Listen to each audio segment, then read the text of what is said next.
Welcome to this video entitled Allergic Rhinitis. We will begin with a definition. 1. Allergic rhinitis is inflammation of the nasal mucous membrane caused by exposure to inhaled allergenic materials that elicit a specific immunologic response mediated by immunoglobulin E, abbreviated as IgE. There are two types. A seasonal, that is hay fever, occurs in response to specific allergens, such as pollen from trees, grasses, and weeds, present at predictable times of the year, such as spring and/or fall blooming seasons, and typically causes more acute symptoms. B. Perennial, that is intermittent or persistent, occurs year-round in response to non-seasonal allergens, e.g., dust mites, animal dander, or molds, and usually causes more subtle, chronic symptoms. 2. Many patients have a combination of both types, with symptoms year-round and seasonal exacerbations. Next we will discuss the pathophysiology of allergic rhinitis. 1. The initial reaction occurs when airborne allergens enter the nose during inhalation and are processed by lymphocytes, which produce antigen-specific IgE, thereby sensitizing genetically predisposed hosts to those agents. On nasal re-exposure, IgE bound to mast cells interacts with airborne allergens, triggering release of inflammatory mediators.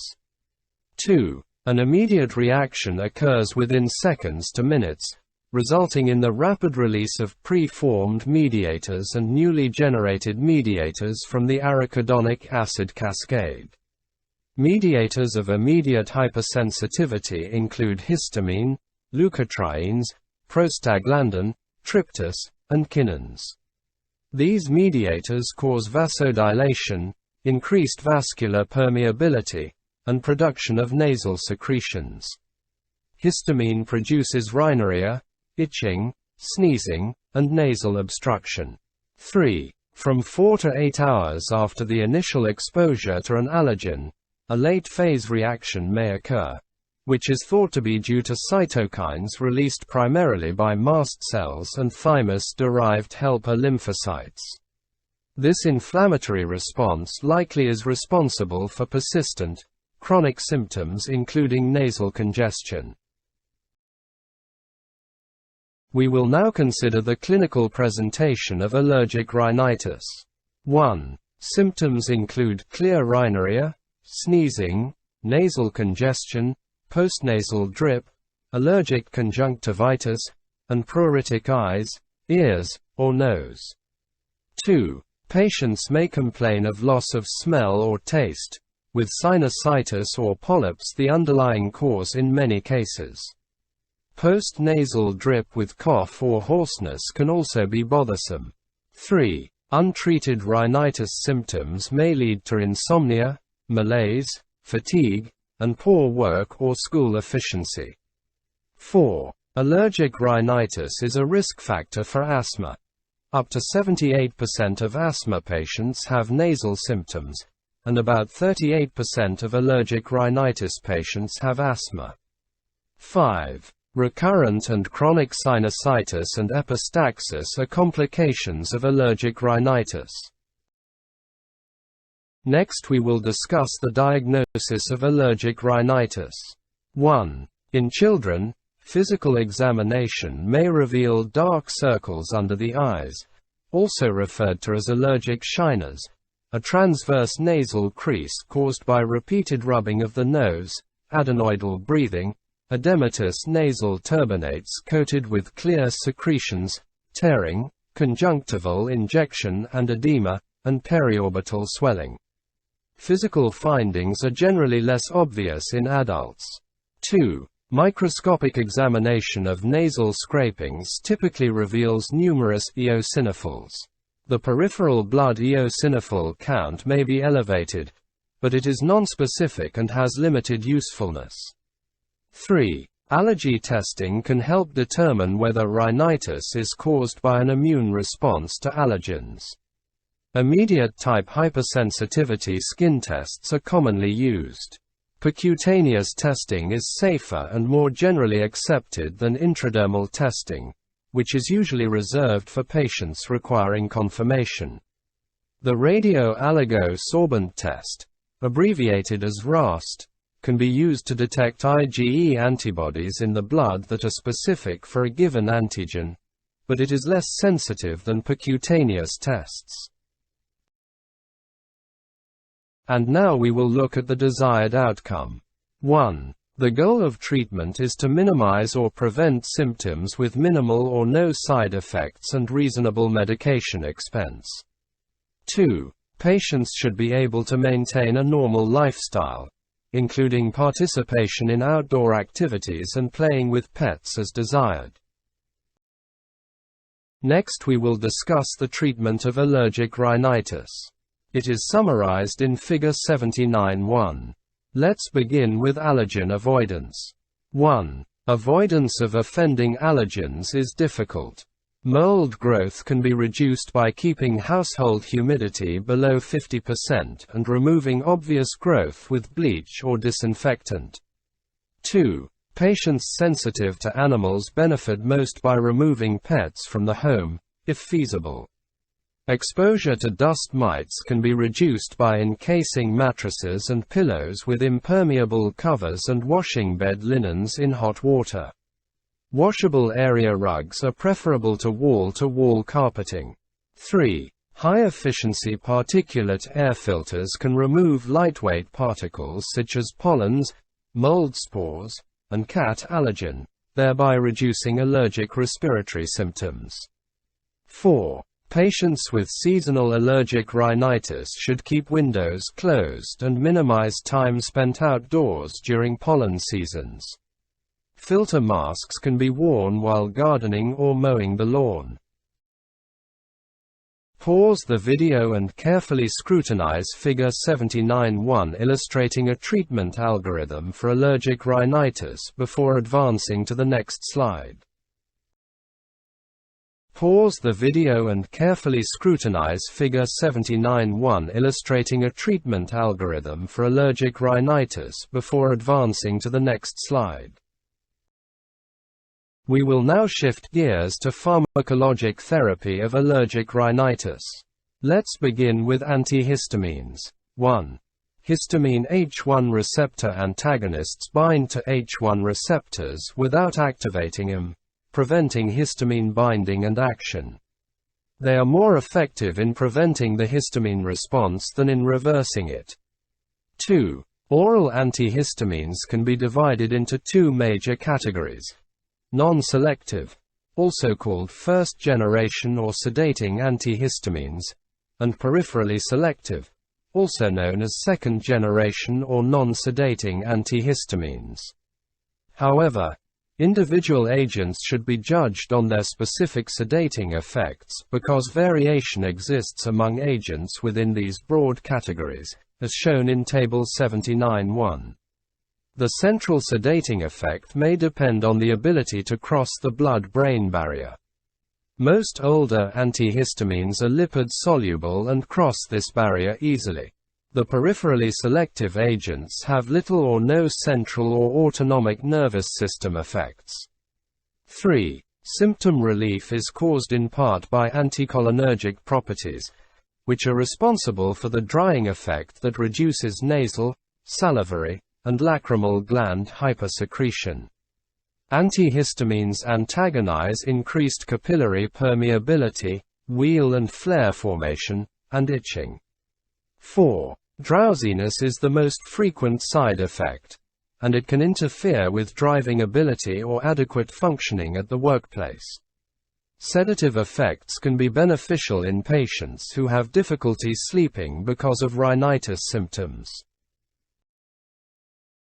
5. Although anticholinergic, that is drying, effects contribute to efficacy, adverse effects such as dry mouth, difficulty in voiding urine, constipation, and potential cardiovascular effects may occur. See Table 79.1. Antihistamines should be used with caution in patients predisposed to urinary retention and in those with increased intraocular pressure, hyperthyroidism, and cardiovascular disease. 6. Other side effects include loss of appetite, nausea, vomiting, and epigastric distress. Taking medication with meals or a full glass of water may prevent gastrointestinal side effects. 7. Antihistamines are more effective when taken approximately 1 to 2 hours before anticipated exposure to the offending allergen. 8. Table 79-2 lists recommended doses of commonly used oral agents. 9. Azelastine, marketed as Astellan, is an intranasal antihistamine that rapidly relieves symptoms of seasonal allergic rhinitis. However, patients should be cautioned about its potential for drowsiness because systemic availability is approximately 40%. Patients may also experience drying effects, headache, and diminished effectiveness over time. 10. Levetiracetam, marketed as Levostan, and olopatadine, marketed as Patanol, are ophthalmic antihistamines that can be used for allergic conjunctivitis that is often associated with allergic rhinitis. However, systemic antihistamines are usually effective for allergic conjunctivitis, making an ocular product unnecessary. They may be a logical addition to nasal glucocorticoids when ocular symptoms occur. Pause the video and carefully scrutinize Table 79-1 summarizing relative adverse effect profiles of antihistamines before advancing to the next slide. Pause the video and carefully scrutinize Table 79-2 summarizing oral dosages of commonly used antihistamines and decongestants before advancing to the next slide. We will now discuss decongestants. 1. Topical and systemic decongestants are sympathomimetic agents that act on adrenergic receptors in the nasal mucosa to produce vasoconstriction, shrink swollen mucosa, and improve ventilation. Decongestants work well in combination with antihistamines when nasal congestion is part of the clinical picture.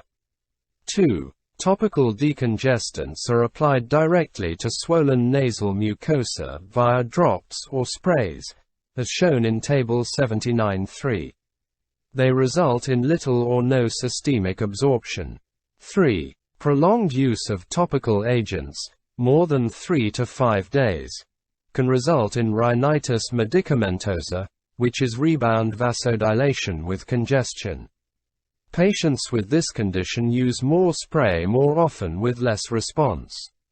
Abrupt cessation is an effective treatment, but rebound congestion may last for several days or weeks. Nasal steroids have been used successfully, but they take several days to work. Weaning the patient off the topical decongestant can be accomplished by decreasing the dosing frequency or concentration over several weeks. Combining the weaning process with nasal steroids may be helpful. 4. Other adverse effects of topical decongestants include burning, stinging, sneezing, and dryness of the nasal mucosa. 5. These products should be used only when absolutely necessary, e.g., at bedtime, and in doses that are as small and infrequent as possible. Duration of therapy should always be limited to 3 to 5 days. 6. Pseudoephedrine, see Table 79-2, is an oral decongestant that has a slower onset of action than topical agents, but may last longer and cause less local irritation. Also, rhinitis medicamentosa does not occur with oral decongestants. Doses up to 180 mg produce no measurable change in blood pressure or heart rate. However, higher doses, that is 210 to 240 mg, may raise both blood pressure and heart rate. Systemic decongestants should be avoided in hypertensive patients unless absolutely necessary. Severe hypertensive reactions can occur when pseudoephedrine is given concomitantly with monoamine oxidase inhibitors. Pseudoephedrine can cause mild CNS stimulation, even at therapeutic doses. Because of misuse as a component in the illegal manufacture of methamphetamine, legal requirements now restrict pseudoephedrine to behind-the-counter sale with a limit on monthly purchases. 7. Phenylephrine has replaced pseudoephedrine in many non-prescription antihistamine decongestant combination products because of the legal restriction on pseudoephedrine sales. Consumers should be advised to read product labels carefully. 8. Use of combination oral products containing a decongestant and antihistamine is rational because of the different mechanisms of action. Pause the video and carefully scrutinize Table 79.3 summarizing duration of action of topical decongestants before advancing to the next slide. And now let's progress to nasal corticosteroids. 1. Intranasal corticosteroids effectively relieve sneezing, rhinorrhea, pruritus, and nasal congestion with minimal side effects, as shown in Table 79.4. They reduce inflammation by blocking mediator release, suppressing neutrophil chemotaxis, causing mild vasoconstriction, and inhibiting mast cell-mediated, late-phase reactions. 2. These agents are an excellent choice for perennial rhinitis and can be useful in seasonal rhinitis, especially if begun in advance of symptoms. Some authorities recommend nasal steroids as initial therapy over antihistamines because of their high degree of efficacy when used properly along with allergen avoidance. 3. Side effects include sneezing, stinging, headache, epistaxis, and rare infections with Candida albicans. 4. Some patients improve within a few days, but peak response may require 2 to 3 weeks. The dosage may be reduced once a response is achieved. 5. Blocked nasal passages should be cleared with a decongestant or saline irrigation before administration to ensure adequate penetration of the spray. Next we will discuss cromolyn sodium. 1. Cromolyn sodium, marketed as Nasalcrom, a mast cell stabilizer, is available as a non-prescription nasal spray for symptomatic prevention and treatment of allergic rhinitis. 2. It prevents antigen-triggered mast cell degranulation and release of mediators, including histamine. 3. The most common side effect is local irritation, that is sneezing and nasal stinging. 4. The dosage for individuals at least 2 years of age is 1 spray in each nostril 3 to 4 times daily at regular intervals. Nasal passages should be cleared before administration, and inhaling through the nose during administration enhances distribution to the entire nasal lining. 5. For seasonal rhinitis, treatment should be initiated just before the start of the offending allergens season and continue throughout the season. 6. In perennial rhinitis, the effects may not be seen for 2 to 4 weeks. Antihistamines or decongestants may be needed during this initial phase of therapy. And now let's focus on ipratropium bromide. 1. Ipratropium bromide, marketed as Atrovent, nasal spray is an anticholinergic agent useful in perennial allergic rhinitis. 2. It exhibits antisecretory properties when applied locally and provides symptomatic relief of rhinorrhea associated with allergic and other forms of chronic rhinitis. 3. The 0.03% solution is given as 2 sprays, corresponding to 42 micrograms, 2 to 3 times daily. Adverse effects are mild and include headache, epistaxis, and nasal dryness. Next we will discuss montelukast. 1. Montelukast, marketed as Singulair, is a leukotriene receptor antagonist approved for treatment of seasonal allergic rhinitis. It is effective alone or in combination with an antihistamine. 2. The dosage for adults and adolescents older than 15 years is 1 10 mg tablet daily. Children aged 6 to 14 years may receive 1 5 mg chewable tablet daily. Children aged 2 to 5 years may be given 1 4 mg chewable tablet or oral granule packet daily. The timing of administration can be individualized. The dose should be given in the evening if the patient has combined asthma and seasonal allergic rhinitis. 3. Although leukotriene antagonists represent a new therapeutic alternative, published studies to date have shown them to be no more effective than peripherally selective antihistamines and less effective than intranasal corticosteroids. However, combined use with antihistamines is more effective than antihistamine treatment alone. We will now shift focus to immunotherapy. 1. Immunotherapy is the slow, gradual process of injecting increasing doses of antigens responsible for eliciting allergic symptoms in a patient with the intent of increasing tolerance to the allergen when natural exposure occurs. 2. The effectiveness of immunotherapy may result from diminished IgE production, increased IgG production, changes in T lymphocytes, reduced inflammatory mediator release from sensitized cells, and diminished tissue responsiveness. 3. Because immunotherapy is expensive, has potential risks, and requires a major time commitment from patients, it should only be considered in select patients. Good candidates include patients who have a strong history of severe symptoms unsuccessfully controlled by avoidance and pharmacotherapy, and patients who have been unable to tolerate the adverse effects of drug therapy.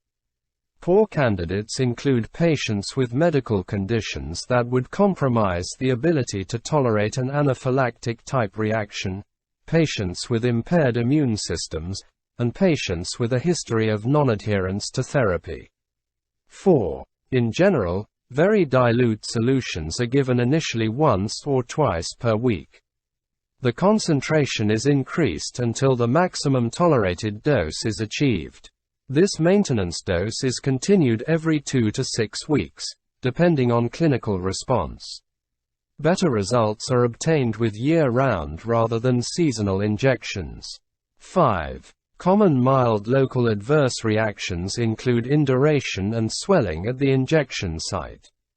More severe reactions, such as generalized urticaria, bronchospasm, laryngospasm, vascular collapse, and death from anaphylaxis, occur rarely. Severe reactions are treated with epinephrine, antihistamines, and systemic corticosteroids. Finally, let's discuss evaluation of therapeutic outcomes. 1. Patients should be monitored regularly for reduction in severity of identified target symptoms and the presence of side effects. 2. Patients should be questioned about their satisfaction with the management of their allergic rhinitis. Management should result in minimal disruption to their life. 3. The Medical Outcomes Study 36-item short-form health survey and the Rhinoconjunctivitis Quality of Life questionnaire measure not only improvement in symptoms, but also parameters such as sleep quality, non-allergic symptoms, e.g., fatigue, or poor concentration, emotions, and participation in a variety of activities. Thank you.